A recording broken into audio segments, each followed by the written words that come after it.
Muy buenos días, muy buenas tardes y muy buenas noches. Bienvenidos a otro programa de Puro Vicio, Cine y Literatura. Hoy vamos a hablar del Sendero de la Mano Izquierda con una de las personas que más lo ha tratado en España, con Sergio Valero Ruiz, doctor en filosofía y autor del libro El Camino del Aquelarre. También es autor del podcast y del blog El Aquelarre. Voy a dejar la descripción tanto del enlace para el libro en Amazon como para el blog y el podcast en la descripción del vídeo. Merece la pena seguirle porque ya digo que es una persona, en primer lugar, que por su juventud es el invitado más joven que hemos tenido y está aquí por méritos propios, como lo han estado pues, gente de 60, 70 años. Es un auténtico erudito, ha tratado el tema del Sendero de la Mano Izquierda desde una vertiente que está prácticamente desconocida en español, quitando a Caro Baroja y poco más, que es la brujería, el aquelarre, las brujas, y por lo tanto creo que va a ser muy interesante para abrir nuestros horizontes en torno a este tema. Bienvenido, Sergio, es un placer. Muchas gracias, el placer es todo mío poder estar aquí. Pues Sergio, por empezar yendo al corazón de la materia, vamos con la espinosa definición del Sendero de la Mano Izquierda, si te parece. Sí, lo que pasa es que es una cuestión un poco, como ya sabes, complicada, que además depende mucho también de a quién le preguntes, de qué corriente estés tratando o estés leyendo a la hora de definirla. No es lo mismo, yo creo que, o no te dará la misma definición alguien que venga del hinduismo que alguien que, por ejemplo, haya tratado la tradición ocultista occidental. Pero yo creo que sí que hay puntos en común y esos puntos yo creo que conforman la esencia de la definición y nos puede ayudar a entender qué es el camino de la mano izquierda. Y yo creo que el principal de estos puntos, el primero que hay que mencionar es la heterodoxia frente al camino de la mano derecha, que es un camino ortodoxo, un camino que sigue una serie de pautas marcadas de forma muy, digamos que contundente, fija. El camino de la mano izquierda sería un camino heterodoxo, un camino que va por muchas veces veredas que el camino de la mano derecha consideraría prohibidas o consideraría peligrosas. A mí me gusta verlo como, pensando un poco de forma poética, como si fuese una metáfora, el camino de la mano derecha sería el que va por el sendero luminoso, aquel que transita a lo largo del día. Sin embargo, el camino de la mano izquierda sería como el camino de la noche, el camino que no teme adentrarse en el bosque oscuro, el camino que no teme pisar a través de los valles espinosos. Claro, esto, pues, desde un punto de vista de nuestra filosofía, de nuestra historia, siempre ha sido un poco percibido como negativo, como pernicioso. Yo creo que no hace falta decir que el camino de la mano derecha siempre ha sido el dominante. Y si atendemos a las diferentes manifestaciones religiosas, ocultistas, esotéricas, este camino de la mano derecha es el que ha predominado. Entonces, muchas veces el camino, bueno, muchas veces, realmente la gran mayoría de ellas, el camino de la mano izquierda ha sido interpretado desde esta percepción. Y por eso se tiene esa visión de algo negativo. Pero en el fondo, ambos buscan lo mismo. Digamos que el objetivo de ambos caminos sería llegar a la misma cosa, solo que los métodos que se plantean o se proponen para llegar a ese fin último serían diferentes, empezando por eso que ya he mencionado, que es la heterodoxia.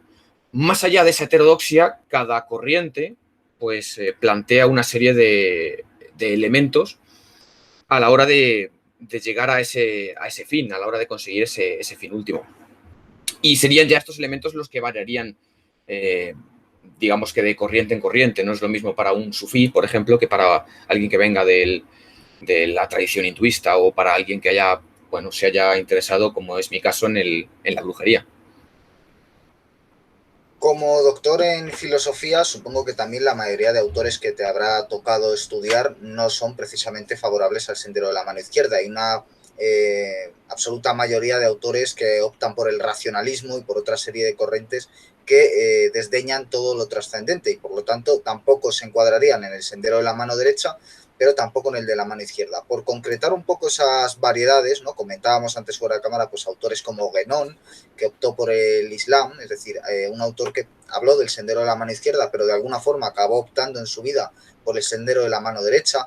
Eliade, que estudió las religiones y no se decidió por ninguna, sino que investigó todas. Crowley, que tampoco creó su propio culto, podríamos decir, dentro de la masonería y demás, se acabó haciendo una escisión. Quisiera preguntarte un poco ya a nivel personal por autores que hayan resultado importantes para ti, uno o dos que, digamos, fueran hallazgos y te hicieran ver que existía ese camino de la mano izquierda y las distintas variantes, más allá de que luego tú decidieras enfocarte al tema de la brujería, en el que pronto nos internaremos? Es difícil seleccionar autores que verdaderamente se enmarquen dentro de una corriente que podemos llamar de mano izquierda, sobre todo para interpretar luego la brujería. El gran problema de esto es que, como tú dices, parece que el mundo se divide en dos categorías. Los que se enmarcan dentro de la mano derecha y entonces interpretan este tipo de cosas de forma sesgada, y luego, por otro lado, los racionalistas, que no son ninguna de las dos corrientes, pero que también interpretan de forma sesgada. A mí me costó un montón encontrar autores, sobre todo para mi caso, como es la brujería, que tuviesen esta perspectiva, digamos, genuinamente de la mano izquierda. Por eso lo que hice fue intentar deconstruir un poco todas estas visiones que se habían hecho tanto desde el camino de la mano izquierda, como desde el camino de la mano derecha, como desde posturas más racionalistas. E intentar quitar a las diferentes interpretaciones que ha habido sobre la brujería, en mi caso, estos elementos, para intentar conseguir algo esencial, conseguir una parte radical, nuclear, y después comparar esa parte nuclear con otras corrientes a lo largo del planeta similares que tuviesen ese mismo núcleo. En mi caso yo lo encontré con el chamanismo, pero claro, el chamanismo no deja de ser, al menos en su vertiente, digamos que dominante, un camino de la mano derecha, solo que nativo, tribal, pero sigue siendo un camino de la mano derecha. Lo que sí que encontré fue que hay diferentes excepciones o diferentes personajes dentro de estas sociedades nativas, por ejemplo, que parten del chamanismo, pero ese chamanismo es heterodoxo, ese chamanismo transita el camino de la noche, no teme hacer daño, no solo como el chamanismo original que busca la sanación, sino que también la maldición. No teme entrar en contacto con entidades que, bueno, no serían positivas en cierto sentido, al menos positivas en un sentido general. Ese chamanismo que, curiosamente, dentro de, por ejemplo, de la antropología de Latinoamérica, de los cultos chamánicos de Latinoamérica, se conoce también como camino de la mano izquierda, aunque no tiene exactamente mucho que ver con esta tradición que podemos encontrar en Europa o en Asia, es lo que más se acerca a la brujería. Pero autores como tal, autores que intenten analizar este tipo de materias desde una perspectiva de la mano izquierda, yo no he encontrado, porque al final, como tú dices, todos los que parece que intentan meterse desde este punto de vista, luego al final acaban pues como Guénon, como estos autores que mencionas, que no terminan de meterse y al final pues transitan por otros caminos. Un poco ese esquema de mano derecha, mano izquierda, doctrina heterodoxia, se repite en la historia de Occidente con la llegada del cristianismo, con, por un lado, el cristianismo y, por otro lado, el paganismo. Digamos que durante mucho tiempo el cristianismo reprimió el paganismo, muchas veces lo sustituyó, deidades locales de tipo femenino que se convierten en vírgenes, etcétera, cultos en lugares como Simas y demás que son reconvertidos y se crean, pues, lugares de rezo, etcétera. Y de alguna forma ahí aparece el ocultismo que es ese saber oculto que está solo disponible para unos iniciados y que parece que según el cristianismo va entrando en su decadencia, retorna el ocultismo y se abre. Y por un lado tendría una vertiente popular con la que tú eres crítico, que sería el New Age, ¿no? Por ejemplo, en el caso de las brujas tú le dedicas un capítulo a cómo escapar del New Age para profundizar en las brujas realmente y no quedarse en la apariencia. Y lo que quisiera preguntarte es, bueno, ese paganismo, ¿qué relación tendría con el satanismo? Porque muchas veces se hace esa asociación con la magia negra como una forma de invocar presencias sobrenaturales para alterar, pues, digamos, la relación del que está haciendo ese ritual con el mundo. Quería preguntarte por esa figura del diablo en relación al paganismo, porque tú luego tratas el tema del culto diabólico, del paganismo y la asociación que tiene con el tema de la brujería. Este tema es muy interesante porque además permite ver algo que la mayoría de la gente no sabe sobre la historia del cristianismo en relación a la brujería, al satanismo, al paganismo. Y es que la perspectiva que tiene la Iglesia como fuerza dominante va cambiando a lo largo sobre todo de la Edad Media y luego de la Edad Moderna.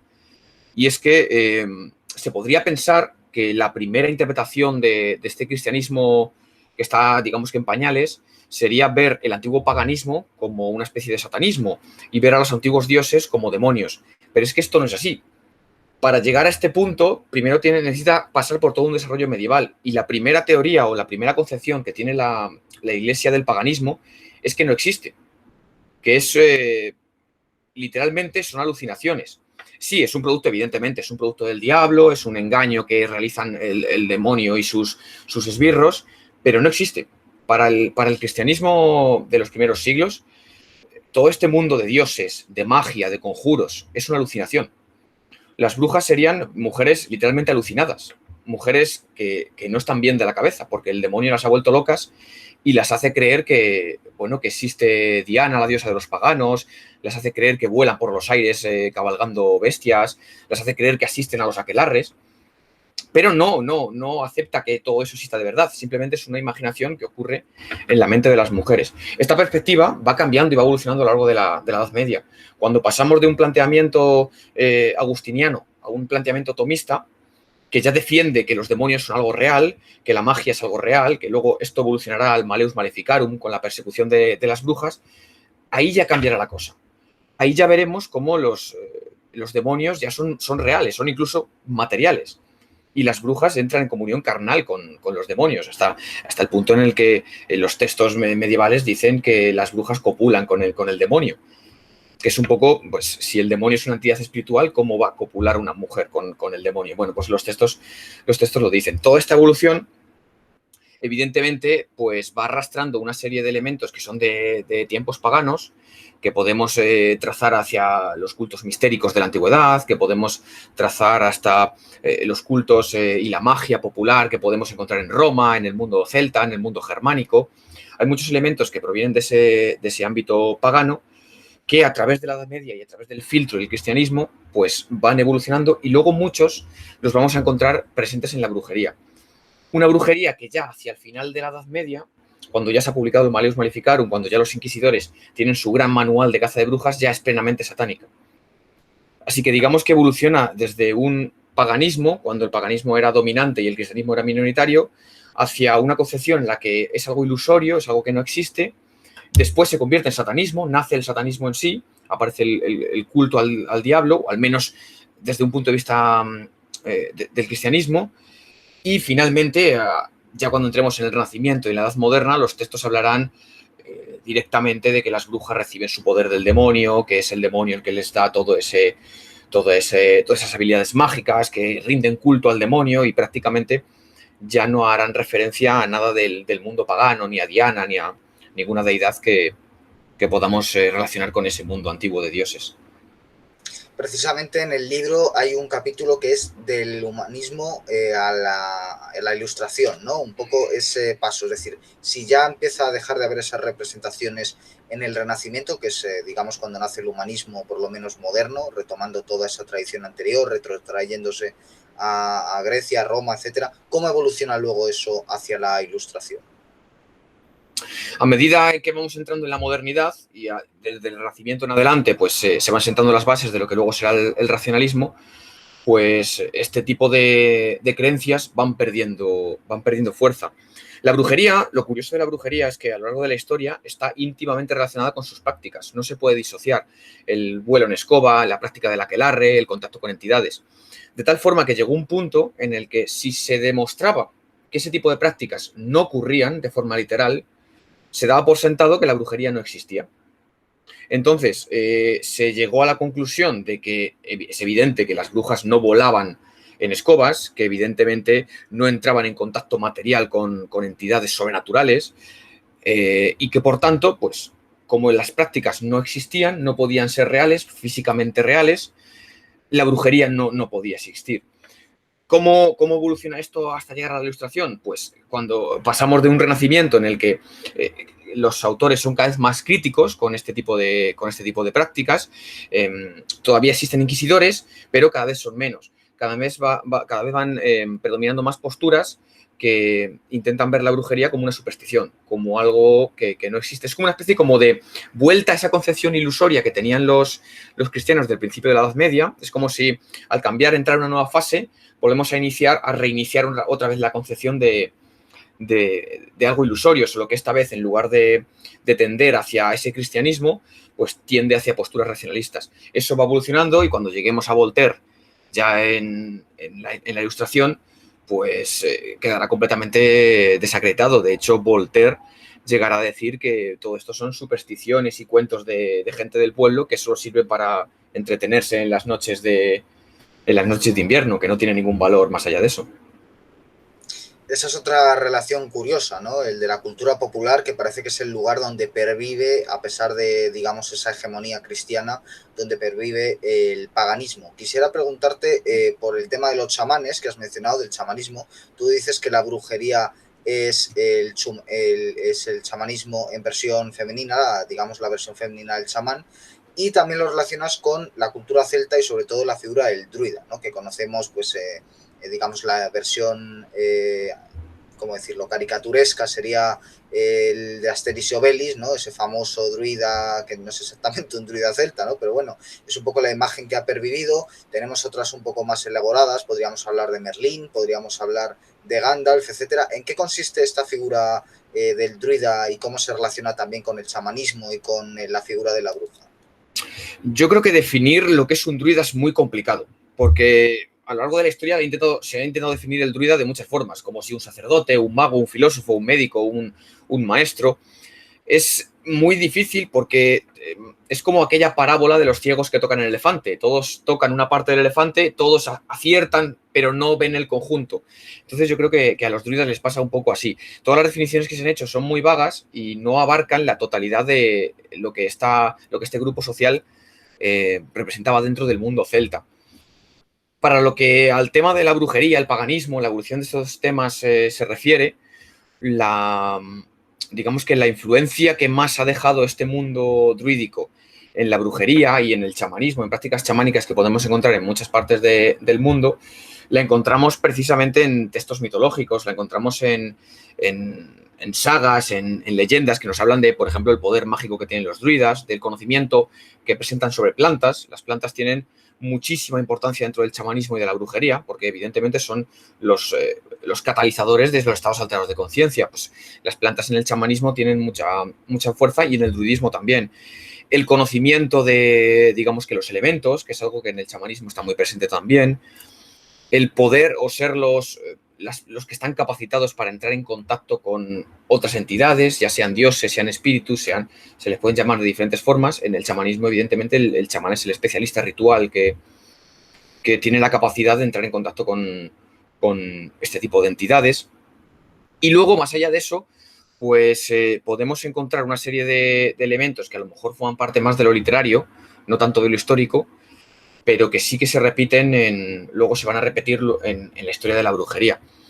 Shakespeare, por ejemplo, a la hora de crear a sus famosas brujas, está retrotrayéndose a los antiguos druidas y a esa figura de tres, que está tan presente en el mundo clásico. El propio Merlín, como tú has mencionado, viene del mundo druídico. Gandalf, evidentemente, entre otras influencias, viene también de ese mundo druídico. Pues ese legado que tienen los druidas, o que nos han legado, valga redundancia, a los druidas, es el que podemos encontrar luego en la brujería. Pero claro, a mí me gustaría hacer una aclaración, y es que no se puede trazar, como muchas veces se ha intentado hacer, una línea continua entre el mundo antiguo de druidas, de volvas, de sacerdotes y las brujas a lo largo de la Edad Media y la Edad Moderna. Es muy difícil hacerlo, porque comparten elementos, sí, y tienen rasgos, sí, pero no es una evolución. Esto me gustaría que se quede claro, porque hay gente que lo malinterpreta o que entiende que las brujas son una especie de evolución de los druidas o de los sacerdotes. No son una evolución de los sacerdotes ni de los druidas. Es un camino completamente diferente. Bebe de ello, pero no proviene de ahí. Se ha relacionado, digamos, el satanismo con una vertiente femenina, podríamos decir, dentro de lo que sería la trascendencia, la espiritualidad, frente a esa vertiente eminentemente masculina del Dios Padre, patriarcal, etcétera. Y en buena medida esa es una de las facciones que quizás hayan creado un reduccionismo, es decir, el ver demasiado esa cuestión de enfrentamiento entre lo masculino y lo femenino, que evidentemente está, pero ese reduccionismo también muchas veces visto por ideologías modernas. Con esto quiero un poco abrir a tu crítica al New Age, ¿no? ¿En qué consiste esto del New Age, que es una especie digamos, convertir en fetiche un tema mucho más complejo. ¿Por qué hay que superar el New Age y en qué consiste un poco en este tema concreto de las brujas? El New Age tiene su razón de ser en la necesidad que siente el hombre de finales del siglo XIX y principios del siglo XX de volver a conectarse con lo trascendente, con lo espiritual. Digamos que el proceso racionalista del siglo de las luces y luego toda la industrialización que llevó a cabo el siglo XIX desarraigan al hombre. La religión que hasta entonces había predominado en Europa, que es el cristianismo, ya no es capaz de responder a las necesidades espirituales que siente el hombre moderno. Entonces, este hombre moderno busca conectarse con algo y lo buscará por dos vías. O bien mirará hacia Oriente, que esto lo podemos ver mucho en autores del tradicionalismo que luego bascularán hacia la India, hacia el mundo islámico, hacia el budismo después, cuando este movimiento se desarrolla en los años 50, los años 60, o bien intentar, que es lo que más nos interesa a nosotros, conectarse con las antiguas religiones de la Tierra, que son el paganismo. ¿Cuál es el problema con esta visión neopagana, New Age del paganismo? Que no reconstruye el paradigma original tradicional del paganismo, sino que coge ciertos elementos de ese mundo antiguo y los intenta adaptar a una cosmovisión moderna. De tal forma que este paganismo antiguo se convierte en una suerte de, digamos que, objeto de consumo. Digamos que las antiguas religiones, entre las que destaca la brujería no es exactamente una religión, yo lo definiría más como un camino espiritual, pero este tipo de corrientes, el druidismo, las religiones germánicas, la brujería, intentan convertirse en una especie de parche para esa necesidad que tiene el ser humano. Pero claro, como no adapta el paradigma de la tradición, sino que lo que busca es intentar coger ese objeto de consumo y satisfacer ese vacío que siente dentro, al final no le satisface. Por eso el paradigma del New Age tiene que ser superado, porque en el fondo es una construcción moderna. El neopaganismo no es paganismo, no parte de la cosmovisión, no parte de la perspectiva del paganismo antiguo, original. Están los dioses, están ciertos rituales, pero en el fondo, como no se tiene la cosmovisión, no se tiene digamos que ese horizonte de trascendencia, se acaba convirtiendo en una pantomima. Se acaba convirtiendo en un teatro que lo que hace es interpretar el paganismo o las religiones antiguas como una especie de visión romántica, de algo idealizado, como un poco lo que hacían los autores clásicos cuando idealizaban el pasado remoto diciendo que era una edad áurea. Pues un poco lo que se hace dentro de la New Age es eso, y al final eso te lleva a un error. En el caso de la brujería, lo que nos encontramos son visiones románticas mezcladas con doctrinas orientales, de la reencarnación, de teorías kármicas, pero que en el fondo estas teorías están completamente descontextualizadas, porque ni representan lo que hay en Oriente, ni representan la tradición de Occidente. Es como una mezcla de todo para intentar satisfacer ese vacío. Y esa es la razón por la que estas perspectivas no pueden ayudarnos a entender estas corrientes. Precisamente has abierto dos cuestiones bastante profundas. La primera sobre la que quisiera preguntarte sobre el tradicionalismo, que podríamos decir que se basa en la sabiduría perenne, ¿no? Y la segunda sería precisamente un capítulo del libro que titulas Tradición y modernidad, dos concepciones enfrentadas. De alguna forma, para entender la tradición hay que entender lo que es la sabiduría perenne, y para entender por qué se opone a la modernidad hay que entender por qué esta está construida de espaldas a esa sabiduría perenne. ¿Cómo comprendes tú a través del estudio de la brujería estas dos concepciones enfrentadas y qué papel juega la brujería en ellas? Yo creo que la gran diferencia, por decirlo o antecederlo ya de forma directa, entre el mundo de la tradición y el mundo de la modernidad es la percepción que se tiene del mundo, la cosmovisión. El mundo de la tradición es un mundo metafísico y el mundo de la modernidad es antimetafísica. La modernidad no reconoce la existencia de la metafísica como una parte de la realidad y, por tanto, tampoco reconoce la dimensión espiritual que tiene el ser humano. A partir de ahí se establece todo lo demás. Como el ser humano no tiene dimensión espiritual, como la realidad no tiene esa dimensión espiritual, la religión no tiene sentido. Los dioses no tienen sentido, la magia no tiene sentido. la búsqueda de la trascendencia no tiene sentido. ¿Qué trascendencia? Hablar de trascendencia sería hablar de metafísica. Si no hay metafísica, no puede haber trascendencia. ¿Qué nos queda? Lo inmediato, lo económico, lo material, el placer mundano. El mundo de la tradición, en cambio, tiene esos elementos. No es que esos elementos no existan en la tradición, existe la economía, la preocupación por lo económico, la preocupación por lo material, la preocupación por la búsqueda de la felicidad material, es cierto. Pero todo eso está supeditado a un horizonte de trascendencia. No es lo importante de la vida. Para el hombre de la tradición, no venimos a este mundo a amasar fortuna, no venimos a este mundo a, digamos que, a convertirnos en personas ricas o poderosas en el sentido político de la palabra, sino a conquistar la trascendencia. Y esto es común en todas las corrientes del mundo tradicional. En el mundo germánico tenemos el concepto del Valhalla, por ejemplo. Al mundo venimos a llegar junto a los dioses de lo alto. Pero es que si nos vamos a Oriente tenemos lo mismo. A este mundo no venimos a disfrutar de la vida, venimos a alcanzar la liberación, a alcanzar el nirvana, a escapar de samsara. Da igual la corriente en la que te enmarques, que siempre hay ese principio de trascendencia. Siempre hay un más allá. El mundo moderno niega esto. Y por tanto, a lo que conduce es poco a poco a un nihilismo. Como evidentemente va negando esa serie de verdades que son la base de la filosofía perenne, que son la base de todo lo que articula la realidad hasta la llegada de la modernidad, si no hay verdades, si no hay, digamos que, episteme, no hay conocimiento verdadero, ¿qué nos queda? La opinión, la doxa. Nos queda el mundo de lo subjetivo.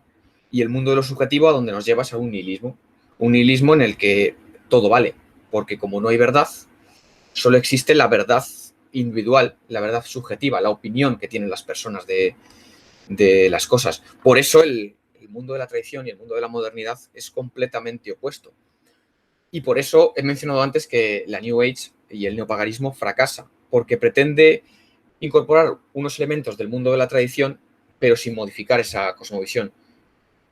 Busca el placer, busca la satisfacción, busca lo material, pero no restaura o no, digamos que actualiza, yo creo que la palabra correcta sería actualizar, no actualiza esa búsqueda de lo trascendente, esa búsqueda de lo absoluto, no actualiza las antiguas verdades, no las reincorpora.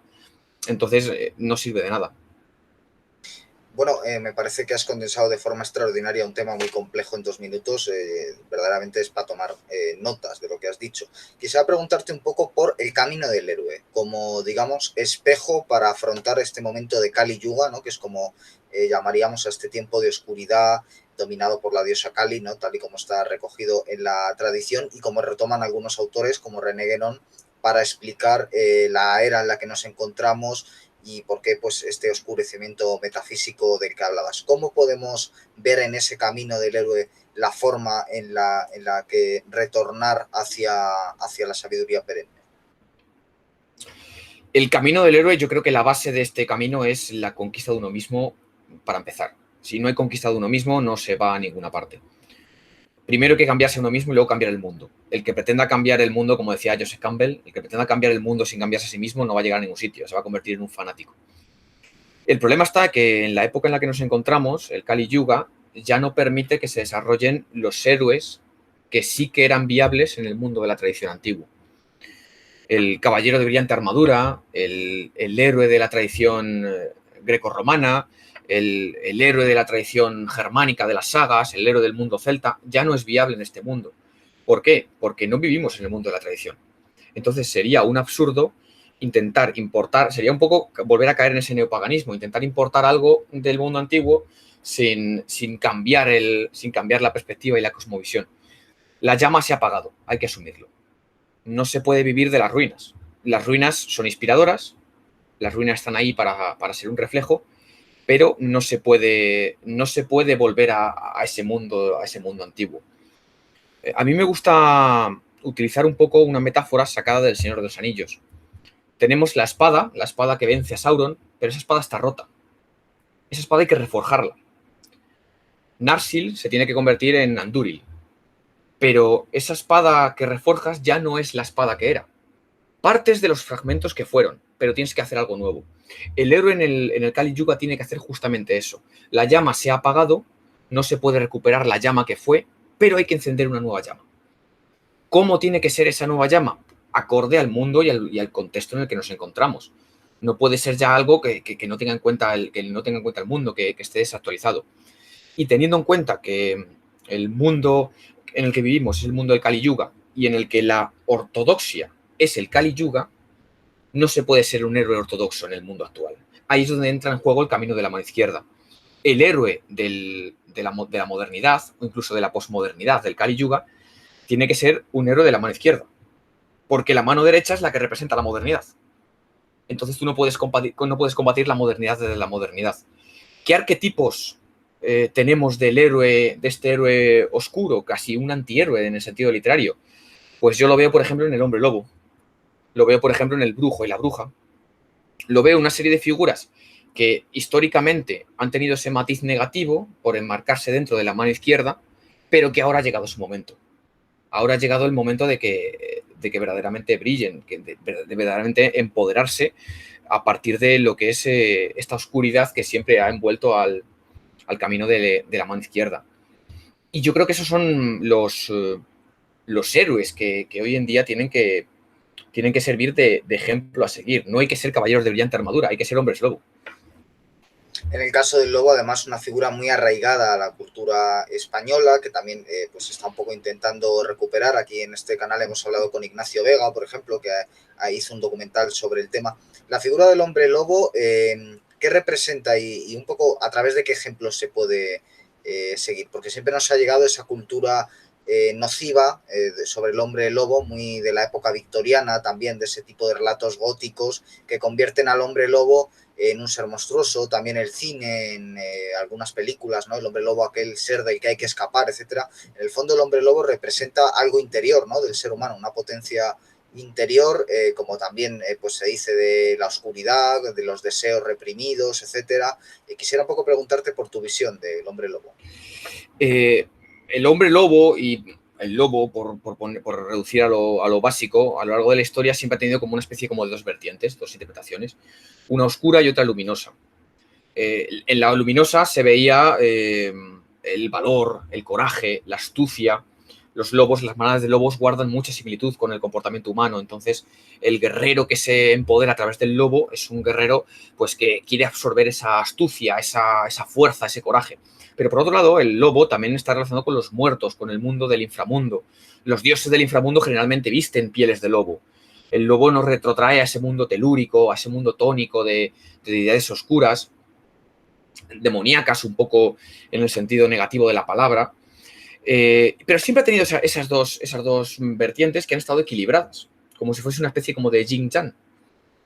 El problema está que en la medida en la que el cristianismo y sobre todo la urbanización del cristianismo desde mediados de la Edad Media en adelante ha ido aumentando, esa percepción del lobo ha ido basculando hacia lo negativo.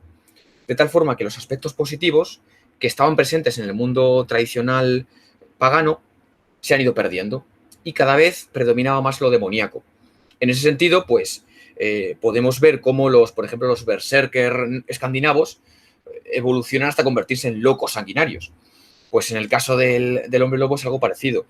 Esa figura mítica del guerrero lobo que podemos encontrar en el mundo celta, que podemos encontrar en el mundo germánico, que podemos encontrar incluso en la antigua Grecia y en Roma, se convierte en el monstruo, en el asesino, en el caníbal, en el depredador, y las narrativas que se construyen a partir de ese momento pues beben de eso y lo que hacen es replicar una y otra vez la historia, el relato del monstruo. Pero es cierto que hay otros rostros. El hombre lobo tiene otros rostros minoritarios. Y sí que es cierto que el hombre lobo como guerrero espiritual está presente a lo largo de la historia. Nunca se ha perdido del todo. Yo, por ejemplo, mi tesis doctoral la dediqué justamente a este tema del hombre lobo. Y se puede apreciar cómo muchas veces de forma sutil esa imagen del hombre lobo encuentra ejemplos a lo largo de la historia. Los encuentra en el mundo antiguo, los encuentra en el siglo V, los encuentra a mediados y a finales de la Edad Media, los va a encontrar luego en el siglo XVII, en diferentes partes de Europa. O sea, digamos que esa visión del hombre lobo como guerrero oscuro, como antihéroe, sigue estando presente. Y aunque es cierto que el cine ha bebido sobre todo de la visión del monstruo, sí que encontramos ejemplos, aunque sean un poco los podemos considerar un poco ridículos, pero están ahí, y precisamente en el cine de un autor español como es Paul Naschy, cuando nos presentaba esas imágenes del hombre lobo, de su personaje paradigmático que es Waldemar Daninsky, como una especie de guerrero que se enfrenta a vampiros, que rescata a la chica, algo que no es lo típico de la figura del hombre lobo, pero que no sale de la nada. Eso tiene su porqué y está en la historia de forma sutil. Quisiera ahora preguntarte por la iniciación, ese concepto, ¿no?, muy relacionado al esoterismo, aquello en las catedrales que estaba a la vista de todos, y que sin embargo solo unos pocos entendían su verdadero significado. Dada la decadencia cultural en Occidente, evidentemente hoy casi todo lo que hay en los museos, en los catedrales y demás, ignora su significado la mayoría de la gente. Por lo tanto, es más necesaria que nunca la iniciación, ¿no?, que solo sea para llevar a ese nivel básico, no ya digamos al nivel de complejidad de otros tiempos. Sí quisiera preguntarte por aquel que nos esté escuchando y que sienta pues algún tipo de llamada, de interés, de qué forma puede iniciarse en este tipo de saber que ha estado oculto durante la mayoría de la época en Occidente. Intentar hacerlo desde el momento presente es muy difícil, porque como he mencionado antes, el mundo actual no contempla esto como algo válido, como una alternativa válida. Entonces, yo creo que lo primero sería beber de fuentes que sí que consideren esto como algo válido y que lo trabajen. Ha habido una serie de tradicionalistas muy interesantes que han trabajado el tema de la iniciación. Podemos hablar, por ejemplo, de Schwann, podemos hablar de René Guénon, podemos hablar de Julius Evola, podemos hablar de Ananda Coomaraswamy. O sea, hay una serie de autores que son interesantes para conocer este tipo de temas y sobre todo para tener un primer acercamiento a lo que es la iniciación. Porque el gran problema que podemos presentar, o que la gran mayoría de personas se pueden encontrar cuando avanzan a través de estos temas, es que se sientan completamente perdidos, que no sepan ni siquiera qué es la iniciación. Porque ha llegado un punto en el que está tan pervertido, tan corrompido el sentido esencial de lo que es la iniciación, que al final lo más probable es que intentando encontrar una iniciación auténtica acaben en la New Age o acaben en algún culto neopagano o intenten replicar una versión de plástico del chamanismo, una versión de plástico del hinduismo, del budismo, del taoísmo, de cualquier corriente que venga de Oriente. Por eso yo recomiendo primero adentrarse con esta serie de autores, porque es lo que mejor les puede ayudar a entender qué es la iniciación, el simbolismo que implica la iniciación, qué son los ritos de paso, qué es la trascendencia, en qué consiste esta visión de la vida como un viaje en el que vas progresando a través de diferentes estadios, de diferentes niveles. A mí, al menos, en mi caso, fue lo que más me ayudó a entender este fenómeno y, de hecho, lo que me sirvió, aunque, como hemos mencionado, muchos de estos autores se enmarcan dentro de la mano derecha, me sirvió para ver en la brujería como esa iniciación que también estaba presente.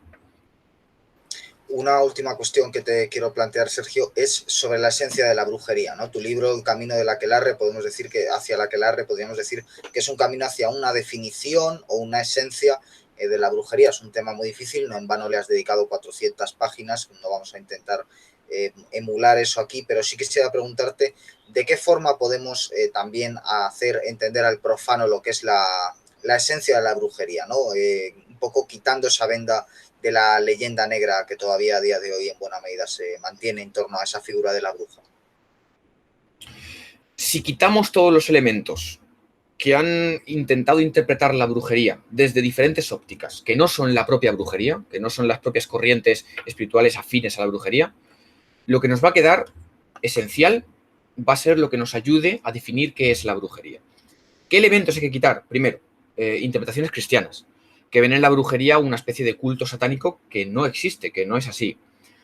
Segundo, interpretaciones New Age, que ven en la brujería una especie de culto romántico a unos dioses antiguos, que tampoco es la realidad de la brujería. Y tercero, visiones racionalistas, que ven en la brujería una superstición o ven en la brujería una serie de creencias que, rayando en lo supersticioso, no tienen nada de material, no tienen ningún tipo de realidad y, por tanto, pues se quedan en lo meramente mental. Si quitamos esos tres elementos, lo esencial que queda en la brujería, lo que podemos sacar, extraer de ello, es que es un camino espiritual, que tiene un componente trascendente, porque evidentemente busca entrar en contacto con entidades que están más allá de lo material, que es iniciático, porque para entrar en él te tienen que iniciar, y tú vas, digamos que atravesando una serie de fases o de estadios iniciáticos a través de rituales, ritos de paso, que tiene un componente místico, porque se intenta entrar en comunión con esas entidades, y no solo en comunión en el sentido trascendente, sino también, digamos que, extraer de ellas cosas para este plano, y que además tiene un componente oscuro. Tiene un componente que se materializa en las maldiciones, que se materializa en el uso de venenos, en el uso de sustancias que son tóxicas, en que la concepción que se tiene de lo moral no busca simplemente el no hacer daño, sino que reconoce que el mundo, la realidad, tiene dos dimensiones, una oscura y otra luminosa, igual que el lobo tenía dos dimensiones, y que se puede hacer uso de las dos, según la situación lo requiera. Y que no por hacer uso exclusivo de la parte luminosa vas a ser un santo, ni tampoco por hacer uso de la parte oscura te vas a convertir en una especie de demonio o de ser maligno. Esos elementos básicos son los que conforman el corazón de la brujería. Si una corriente no tiene esos elementos, es decir, si una corriente no tiene el elemento iniciador, no tiene el elemento místico, el elemento trascendente, toda esa parte oscura, no es brujería. Y esto es importante porque a lo largo de la historia contemporánea se han intentado proponer diferentes corrientes espirituales, vamos a decirlo así, como si fuesen brujería, enmarcadas dentro del neopaganismo, que no tenían esta serie de elementos, no tenían esta serie de elementos que tiene la brujería a lo largo de la historia. Y que por tanto, pues, no serían brujería, serían algo inspirado en brujería, serían algo que bebe de fuentes de la brujería, pero sería algo moderno, al fin y al cabo. Pues Sergio Valero Ruiz, ha sido un placer tenerte aquí. A quien quiera saber más, pues ya sabe que puedes seguirle en Aquelarre, su blog, que también es un podcast, y en su libro El camino hacia la Aquelarre, que es de 2018, si no me equivoco. 2018. 2018, pero que se puede encontrar, por supuesto, su libro reciente, se puede encontrar todavía. Además es un precio bastante económico, 16 euros, que normalmente los libros pues, suelen costar 5 eurillos más, que quieras que no, pues algo hace.